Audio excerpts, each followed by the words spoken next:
Cette émission vous est présentée grâce à la participation financière des caisses Desjardins de la Basse-Lièvre et du Cœur des Vallées, qui se distinguent par leur nature coopérative et leur implication au sein de la communauté.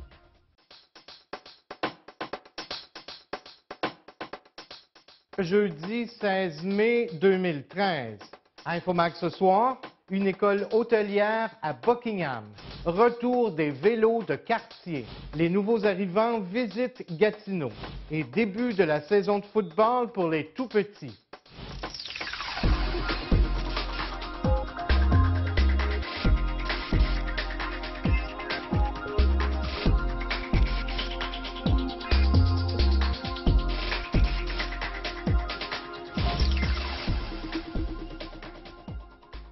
Bonsoir, mesdames, messieurs. Voici maintenant Infomag, votre magazine d'information locale. Eh bien, le quotidien Le Droit a obtenu copie d'un document gardé confidentiel par la Ville de Gatineau et qui est pour le moins critique face à la gestion de la Ville. Le rapport préparé par la firme Raymond Chabot Grant Thornton dénote un manque de direction à la Ville de Gatineau, ce qui se traduit par un manque d'efficacité de la part des employés. On indique par exemple qu'en moyenne, les employés ne sont efficaces que 17 heures par semaine sur un horaire de 40 heures. Soulignons que le rapport avait été demandé par la Ville dans le but de trouver des moyens de faire des économies de 15 millions de dollars d'ici 2018. Pour le moment, le rapport n'a pas encore été rendu public, comme le demandait le chef d'Action Gatineau, Maxime Pedneau-Jobin. Le projet Destination Gatineau n'a pas fini de faire parler de lui. On se rappelle que la Ville avait entrepris cet hiver un vaste exercice de consultation auprès de la population pour obtenir ses réactions et ses recommandations face à ce projet touristique qui est évalué à près de 135 millions de dollars. Eh bien, dans le rapport de consultation, on passe sous silence certaines critiques, notamment celles qui venaient du conseiller d'Aylmer, Stéphane Psenac, le numéro 2 du parti Action Gatineau. On se rappelle également que le parti avait présenté une toute nouvelle version du projet qu'il avait intitulé Destination tout Gatineau et qui ne se concentrait pas que sur le centre-ville de Hull. Le chef du parti, Maxime Pedneau-Jobin, voit une autre preuve qu'il s'agissait d'une consultation bidon. Bien, pour moi, ça n'a pas de bon sens. C'est un exemple de plus de consultation qui n'est pas une vraie consultation. C'est un exercice où on va vers les citoyens avec un projet, puis on dit, pouvez-vous nous le bonifier? Bien, le fun de le bonifier, mais ça veut dire qu'on ne peut pas le remettre en question. Alors que souvent, ce qu'on veut remettre en question, c'est certains principes. Moi, je reste convaincu qu'on est en train de faire une espèce de Disneyland sur le bord de la rivière qui fait que les gens ne rentreront pas dans le centre-ville. Puis le problème, c'est qu'ils ne rentrent pas. Donc, nous, on persiste à dire il faut faire le ruisseau de la brasserie, il faut faire des destinations à l'intérieur de la ville. Et moi, quand je parle de la ville, je ne parle pas juste de l'île de Hull. Je parle du parc des Cèdres à Aylmer avec un carré patrimonial où les gens pourraient entrer jusque-là. Je parle évidemment de la Lièvre, il y a des choses à faire ici. Là, on peine à financer un centre nautique. Avec un projet de 135 millions, je suis sûr qu'on pourrait trouver une façon de financer quelques destinations à l'intérieur avec une grande porte d'entrée au centre-ville. C'est un projet qui va changer radicalement si nous on est élus ou quand on va être élus, parce que tel qu'il est là, d'une part, il n'est pas bon, il n'atteint pas les objectifs qu'on se fixe, puis il n'est pas gatinois. Quand on veut dépenser 135 millions, là, on ne peut pas cibler 1 km² autour de la maison du centre-ville. Il faut qu'on situe ça dans un plan d'action grande ville. Sinon, ça va faire comme Gartin, ça va tomber parce que les gens vont dire « je ne m'y retrouve pas là-dedans ». Le Centre de formation professionnelle Relais de la Lièvre-Seigneurie a annoncé mardi dernier que son programme de formation en alimentation va désormais porter le nom d'École hôtelière de l'Outaouais. On sait que le centre est reconnu dans la région pour ses formations spécialisées en boucherie, en cuisine d'établissement, en pâtisserie ainsi qu'en services de restauration. Par ailleurs, le comptoir des ventes, qui est également très populaire, devient quant à lui la boutique gourmande. Le site web du centre, de son côté, a été complètement revampé. Le directeur du centre de formation, Michel Gobeil, nous dit ce qui a motivé ce changement d'appellation. Bien qu'on puisse reconnaître, puis les gens connaissent déjà beaucoup l'image de marque qu'on projette dans le milieu, c'était comme pour mettre aussi un genre de toit à toute cette bâtisse-là qu'on a construit au cours des années avec une reconnaissance exceptionnelle de tous nos chefs cuisiniers, que ce soit M. Tessier, M. Fischer, M. Montagne. Ce sont des personnes qui, déjà dans le milieu, ont une image exceptionnelle et on voulait justement abriter toutes ces formations-là dans un lieu ou sous un nom qui vraiment identifie la mission première qu'on a. Et vous avez aussi modifié le nom du comptoir de vente pour la boutique gourmande. Pourquoi ce nouveau nom-là? Eh bien, écoutez, comptoir de vente, ça ne dit pas grand-chose, mais si on dit boutique gourmande, on sait qu'on fait référence à des choses de qualité, des choses qui sont produites par nos élèves. C'est sûr qu'on n'a pas la récurrence des gros marchés qui produisent de façon industrielle, mais à tous les jeudis, cette boutique-là ouvre et offre les produits qui sont faits par nos étudiants. Pour une troisième année consécutive, les citoyens du secteur Buckingham vont pouvoir emprunter un vélo, et ce de façon tout à fait gratuite. On se souvient que c'est le grenier du petit sportif du secteur Hall qui offre maintenant ce service, étant donné que la Ville de Gatineau n'avait pas réussi à s'entendre avec Mado Jeunes, l'organisme qui avait mis sur pied les vélos populaires en 2006. La location gratuite des vélos a donc été reprise en 2011, et ce par le grenier du petit sportif. En 2012, on avait prêté des vélos à 130 personnes pour une moyenne de 10 000 jours. Au lendemain de l'ouverture officielle, plusieurs personnes ont déjà loué des bicyclettes, comme nous l'explique la directrice du grenier du petit sportif, Nicole Raymond. Déjà là, ce matin, depuis 10 heures, on a une vingtaine de vélos qui est déjà sortis. On a des organismes communautaires du coin qui ont venu chercher des vélos pour leurs bénéficiaires, les gens en santé mentale. Donc, ça a déjà bien parti. On a des gens qui ont arrivé avec des vélos pour nous donner, des gens de la communauté, grandement appréciés, des tricycles d'enfants. Il faut dire que cette année, on a aussi 2 tricycles pour les personnes un peu plus âgées.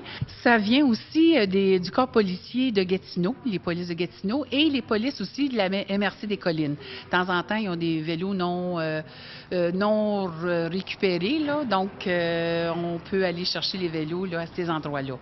La Ville de Gatineau est l'une de celles qui accueille le plus de nouveaux arrivants. Bon an, mal an, des personnes venues de partout dans le monde choisissent de s'établir chez nous. Pour plusieurs d'entre eux, l'adaptation à notre façon de faire peut sembler difficile. Eh bien, quelques fois par année, la Ville organise des tours de ville pour ces gens, question de leur faire découvrir autant les attraits de la municipalité que les services qui y sont offerts. Une cinquantaine de nouveaux arrivants se sont donc présentés hier après-midi au centre de services du secteur Buckingham. Avant de s'y rendre, ils avaient visité les autres secteurs de Gatineau. Annie Rouleau de la Ville de Gatineau nous explique le but de ces tours de ville. 6 fois par année, on organise des visites, des tours de ville pour les nouveaux arrivants.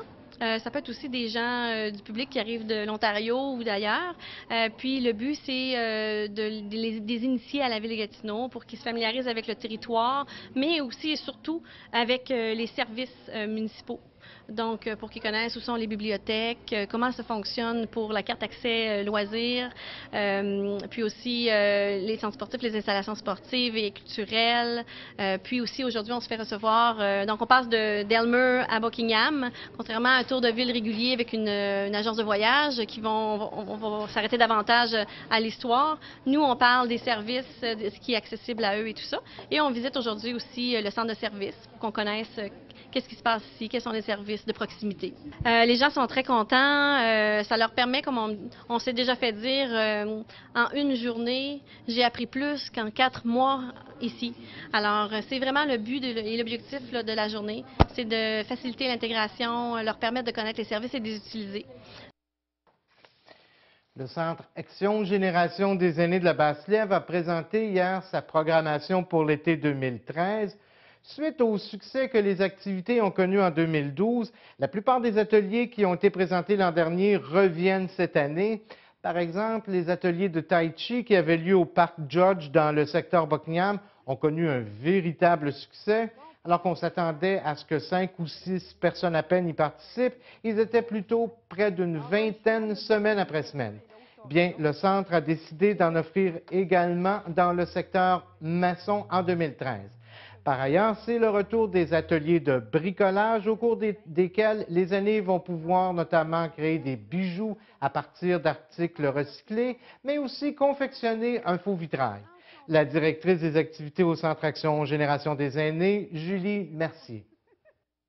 Bien, c'est vraiment là, les commentaires des gens. Les gens ont aimé ce qu'il y a eu l'été passé. Ils m'ont demandé de revenir, de refaire encore du tai chi. J'ai dit, OK, on va travailler fort là-dessus, mais on va le développer. Et en collaboration avec la Ville de Gatineau, on peut maintenant l'offrir à Masson-Angers également, en plus du secteur de Buckingham. Fait que ça, je suis vraiment, vraiment fière de ça.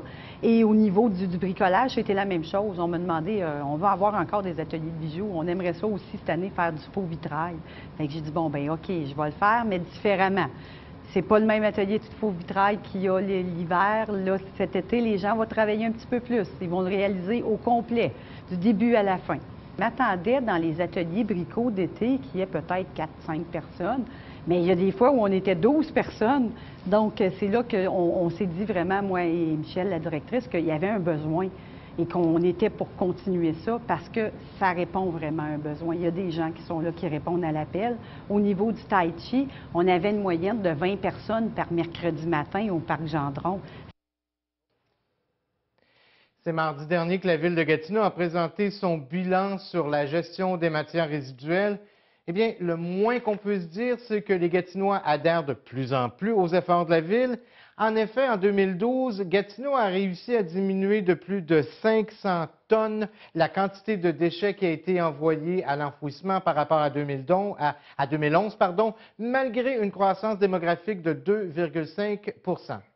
Par ailleurs, le taux de récupération des matières recyclables atteint maintenant 67 %, donc à peine 3 % de moins que l'objectif provincial de 70 % en 2015. 21 tonnes métriques de matière ont été compostées. Les visites aux écocentres ont également augmenté en 2012. Jusqu'au 18 mai prochain, on est en pleine semaine de la police à Gatineau. Plusieurs activités ont été organisées partout sur le territoire de la ville pour sensibiliser les citoyens au travail des policiers. Pour nous parler de ces activités, l'agent Pierre Lantier est venu nous rencontrer un peu plus tôt cet avant-midi dans nos studios.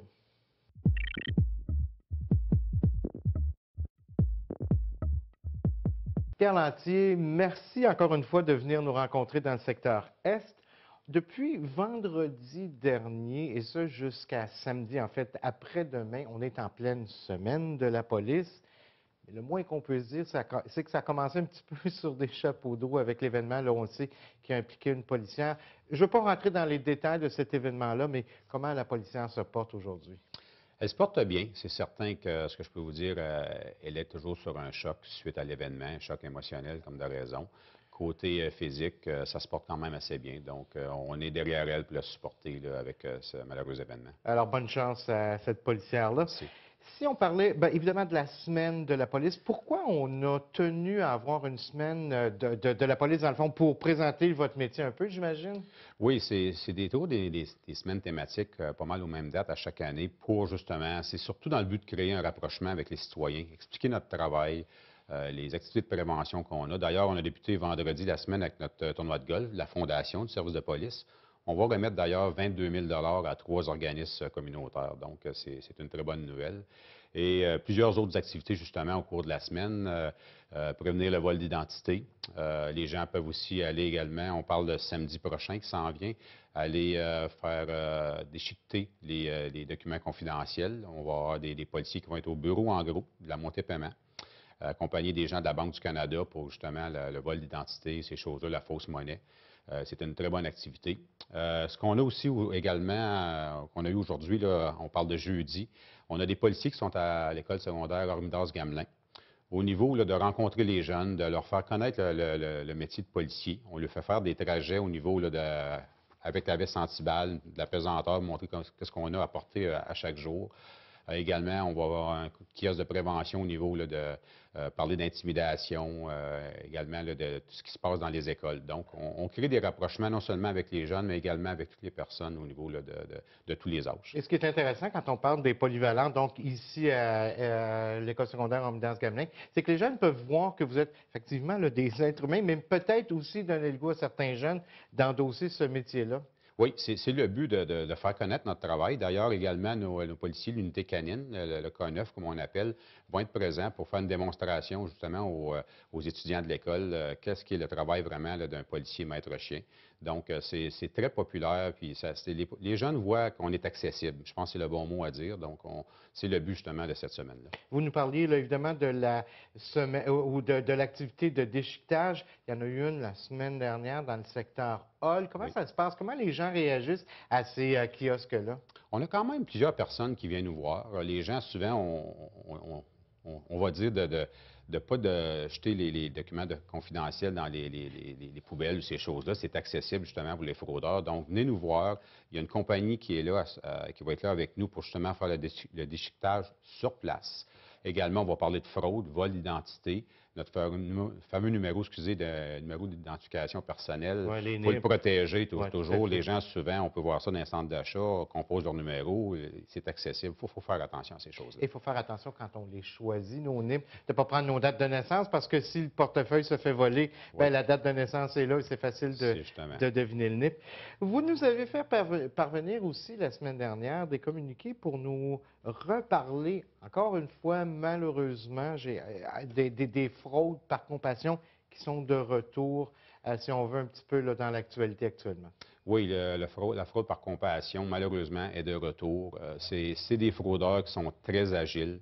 Ils s'attaquent principalement à des personnes du troisième âge. Ce qu'ils vont faire, c'est qu'ils vont faire un appel téléphonique comme fraudeurs, prétextant qu'ils sont pris sur le bord de la route. Ils ont besoin de l'argent pour payer une remorque. Ou au même titre qu'ils peuvent être emprisonnés pour des billets non payés, ils se font passer pour le petit-fils du grand-papa ou de la grand-maman. Donc, lorsqu'ils font l'appel, ils réussissent à établir un contact et la personne, le grand-père ou la grand-mère, va dire « Ah oui, c'était mon petit-fils, un tel. » Donc, il va lui demander une somme d'argent quand même assez importante pour justement l'aider dans sa malchance. Et souvent, malheureusement, la personne âgée va faire un transfert bancaire pour aider son petit-fils qui, malheureusement, est un fraudeur au bout de la ligne. Et pour ces personnes âgées-là, comment on peut peut-être tenter de se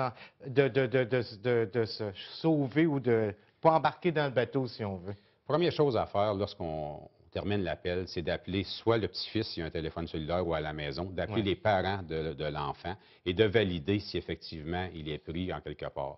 Et je dirais aussi également, là, au niveau de la famille, sensibiliser vos parents, vos grands-parents, parce qu'ils n'ont pas toujours accès au niveau d'Internet, connaître les nouvelles de ce genre de fraude-là qui se produit présentement. C'est malheureux. Il y a des sommes quand même assez importantes que les gens perdent, malheureusement, avec des fraudeurs très habiles. Pierre Lantier, en terminant, on sait que c'est un long week-end qui s'amorce. J'imagine que la présence policière va être un petit peu plus là sur nos routes pour vérifier la vitesse. Oui, c'est certain qu'il va y avoir des opérations radar. C'est toujours dans un but sécuritaire. Donc, c'est mieux de partir un peu plus vite, de circuler plus lentement. Il va y avoir beaucoup de circulation sur le chemin. Donc, on ne veut pas avoir des gens qui vont être impliqués dans des incidents malheureux, des accidents. Donc, prenez le temps là, de circuler à une bonne vitesse et de partir peut-être un peu plus vite. Il reste quelques jours avant la fin de la semaine de la police. Donc, on va vous souhaiter une bonne fin de semaine de la police. Merci beaucoup, Pierre Lantier. Merci, ça fait plaisir.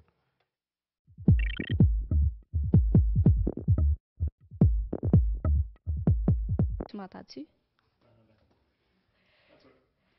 Alors bonjour, aujourd'hui je rencontre un organisme qui fête ses 35 ans d'existence. Il s'agit de Action Aide Loisirs Papineau et je rencontre la directrice générale, Mme Suzy Bélanger. Bonjour Mme Bélanger. Bonjour. Alors parlez-nous d'abord de la mission de l'organisme.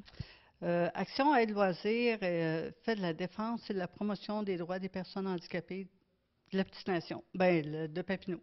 Puis est-ce que ça s'adresse à tous les groupes d'âge ou vous ciblez un groupe en particulier? C'est plus 21 ans et plus. Nous avons aussi les services qu'on a.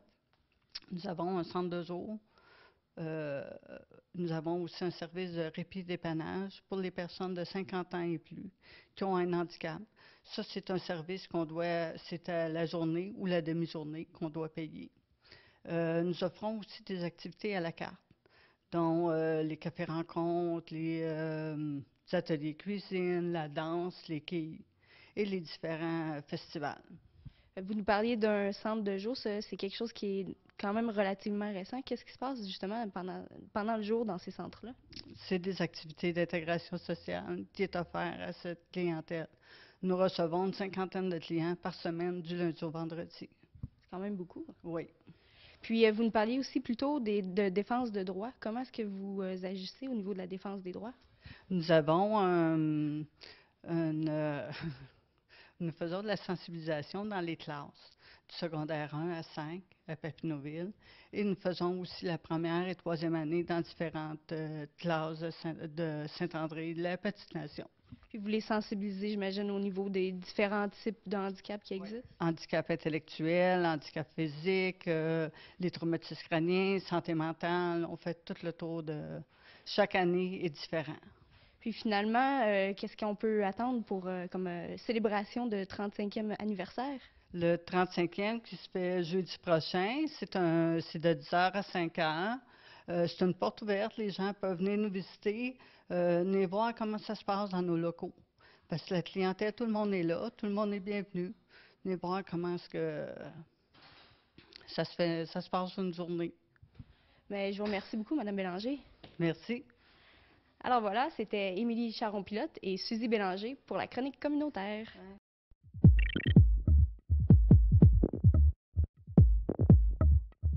Et on parle maintenant sport avec évidemment notre gars des sports, François Croteau, qui est avec nous cette semaine. François, on commence tout de suite avec une activité qui a eu lieu fin de semaine dernière, une ligue de football pour les tout-petits, du beau football intéressant. Oui, on sait que Michel Roy des Tigres d'Ormidas-Gamelin en avait parlé la saison dernière. Cette idée-là, il l'avait travaillée. C'est afin d'assurer une relève. On sait qu'il avait fait une sortie là, en règle contre la catégorie cadet en disant qu'il n'y a pas assez d'équipes et qu'on ne forme pas. Alors, lui est arrivé, il dit on va joindre la Ligue Taille et Moustique ici dans la région de l'Outaouais. Et justement, en fin de semaine, c'était les débuts de ces petits bouts de chou-là. Écoutez, là, c'est leurs premières expériences. C'est comparable un peu, si vous voulez, aux novices là, au niveau du hockey. Il faut dire, par exemple, que les entraîneurs sur le terrain, ce sont des joueurs des Griffons de l'Outaouais. Alors là, ça amène premièrement une très bonne crédibilité à la Ligue. Tout à fait. Au niveau technique, là, ces joueurs-là le connaissent. D'ailleurs, Jean-François Carré a participé. Et, écoutez, dans la Ligue, là, la première rencontre était ici à Ormidas-Gamelin parce qu'on sait que ça a été un franc succès.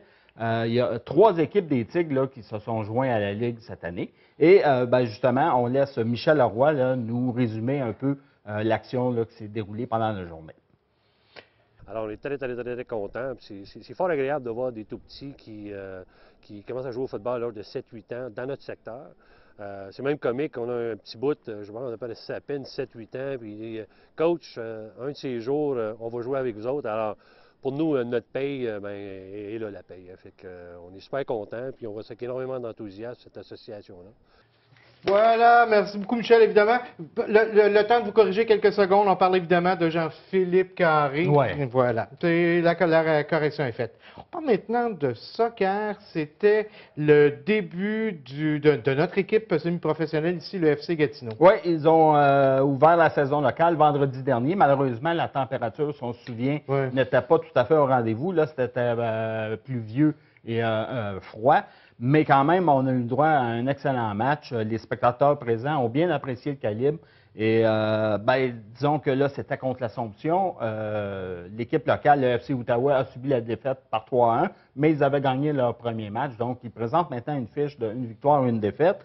Et ce que tout le monde retient, là, c'est réellement du bon calibre. Et en même temps, c'est qu'il y a de la place pour le talent local. Et ça, je pense qu'à court et à long terme, ça va être gagnant. Parce que c'est un tremplin pour les joueurs qui jouent au niveau 3A dans le midget. Ils peuvent voir là, maintenant, s'ils font les efforts, où est-ce que c'est que ça peut les mener. Et on joue, on le rappelle, sur le terrain synthétique à Montbleu. Peut-être qu'ici, un jour, dans l'Est, on va pouvoir jouer. Maintenant, baseball, le Hall Volant, qui est une équipe qui est de plus en plus à prendre au sérieux. On sait que c'est leur deuxième saison. L'an dernier, naturellement, ils avaient connu leur part de difficultés. C'est normal. La première saison, oui, voilà. effectivement. Mais c'est ce qu'ils ont remporté une très belle victoire en levée de rideau contre Saint-Eustache. Et Saint-Eustache, cette année, je me suis laissé dire que c'est une des équipes favorites pour aspirer aux grands honneurs. Vous allez me dire, oui, mais c'est de bonheur et peut-être que Saint-Eustache, eux, ont plus de vétérans, ils n'étaient pas prêts. Sauf que si on regarde l'objectif que l'entraîneur a fixé, c'est qu'il désire faire les éliminatoires. Alors, c'est parti-là qu'on va chercher en début de saison. Bien, rendu au mois de septembre, quand ça va être serré dans le classement, on pourra dire merci. Rapidement, en fin de semaine, 2 parties au parc Saint-Cartier, un programme double contre Montréal, samedi, à compter de 16 h. Voilà. On parle maintenant d'athlètes de la région. En fait, on parle de 2 athlètes. On commence en plongeon, 2 athlètes qui vont participer à leur championnat canadien respectif. Oui, effectivement. C'est Félix Lafortune. Lui, on en a parlé l'an dernier. Aux Jeux du Québec, il avait remporté là, une panoplie de médailles. Il a réussi à 15 ans son standard au niveau du 10 mètres. Il était déjà qualifié pour les championnats canadiens aux 3 mètres et au tremplin de 1 mètre. Alors là, il a réussi son standard en fin de semaine dernière. Ça lui permet d'aller au championnat canadien à Thunder Bay. Alors, on lui souhaite la meilleure des chances. Voilà. Et en gymnastique, Samuel Gaudet-Pellerin qui fait la même chose. Oui, effectivement. C'est un athlète de 15 ans du club Unigym. Lui, il a remporté en carrière pas moins de 12 médailles aux Jeux du Québec. Et au dernier championnat canadien, l'an dernier, il en a ramené 4. Mais cette année, il passe à la classe junior. Donc, il se trouve à être le plus jeune, parmi les plus jeunes là, du groupe d'âge. Mais, en tout cas, on fonde de bons espoirs sur lui. C'est du 17 au 25 mai à Ottawa. Il y a 12 autres athlètes du club Unigym qui participent. Et notamment, il y en a une, là, Sophie Shaver, elle n'a que 10 ans, elle va être là. Alors, félicitations, bonne chance, ramenez-la. Tout à fait. Voilà. On parle maintenant, attendez un petit moment, d'athlétisme, je pense. C'est Sonia Chartrand on parle de javelot. Oui, on n'en parle pas souvent, ça. Javelot, c'est une discipline méconnue. Écoutez, elle a réussi dans le Azusa Pacific Last Chance Qualifier un jet de 44,69 mètres. Pour ceux qui sont de mon âge, là, c'est environ 150 pieds. Alors, c'est très respectable. Elle s'aligne avec l'Université Laval, le Rouge et Or, et elle avait été invitée à participer à ce camp-là. Et puis, au niveau perfectionnement, mais là, elle a déjà fait sa meilleure performance à vie. Donc, on la félicite. On sait qu'elle elle faisait la discipline du heptathlon. Sauf que, naturellement, il faut être bon dans cette sport. Cette discipline, C'est voilà. ça. Alors, pour optimiser ses performances, elle a opté pour le javelot et on lui souhaite de participer au championnat canadien, aux Jeux du Canada. Elle vise ça là, à Sherbrooke cet été. Voilà. Et peut-être les Jeux olympiques un petit peu plus tard. Voilà. On parle maintenant de cyclisme. C'est le Tour de Gatineau. On en parle depuis un bon bout de temps et c'est en fin de semaine que ça se passe. Effectivement. Cette année, malheureusement, il y a un petit bémol à apporter, c'est qu'il y a beaucoup d'équipes européennes qui sont demeurées en Asie, particulièrement en Chine. C'est qu'on a ajouté là-bas une épreuve de la Coupe du monde. Alors, c'est venu un peu en conflit là, avec, naturellement, les courses qui se déroulaient en fin de semaine. Et naturellement, à partir de Chine, et puis de venir faire un saut à Gatineau et de retourner en Chine pour la compétition. Donc, les équipes... Je trouve pas ça bien fair, là, si vous voulez, de la part de l'Union de la cyclisme internationale. Mais on sait qu'il doit y avoir beaucoup d'argent là-dedans. Donc. Et en même temps, il y a le Tour de Californie aussi qui se déroule. Cependant, il y a quand même des athlètes là, de premier niveau qui vont se pointer ici à Gatineau. Il y a Joël Numainville et Anne Canuel. Alors, eux, ce sont des habitués. Et il y a aussi la Gatinoise Audrey Bernard qui va participer à la course. Donc, on lui souhaite bonne chance. Et à noter, il y a, à l'intérieur de ça, il n'y a pas simplement le volet élite, il y a le volet familial, le 20 km. Cette année, c'est une présentation de Radio-Canada et c'est spécial, c'est un tour de nuit ou un tour en soirée, si vous voulez. C'est à 19 h à la Maison du Citoyen et on peut s'inscrire sur place. Alors, ça a lieu samedi soir. Heureusement que ça n'a pas eu lieu en fin de semaine dernière. On annonce du beau temps, donc on va souhaiter que, effectivement, le beau temps se concrétise. Et en terminant, on vient tout juste de recevoir les nominés pour le gala sportif et culturel des Chevaliers de Colomb. Si on prenait en quelques secondes le temps, là, pas nécessairement de nommer les nominés, mais au moins les différentes catégories. Bien, il y a, naturellement, il va y avoir sportif de l'année, comme tout le temps. Il y a Michel Leroy, qu'on connaît bien dans ça.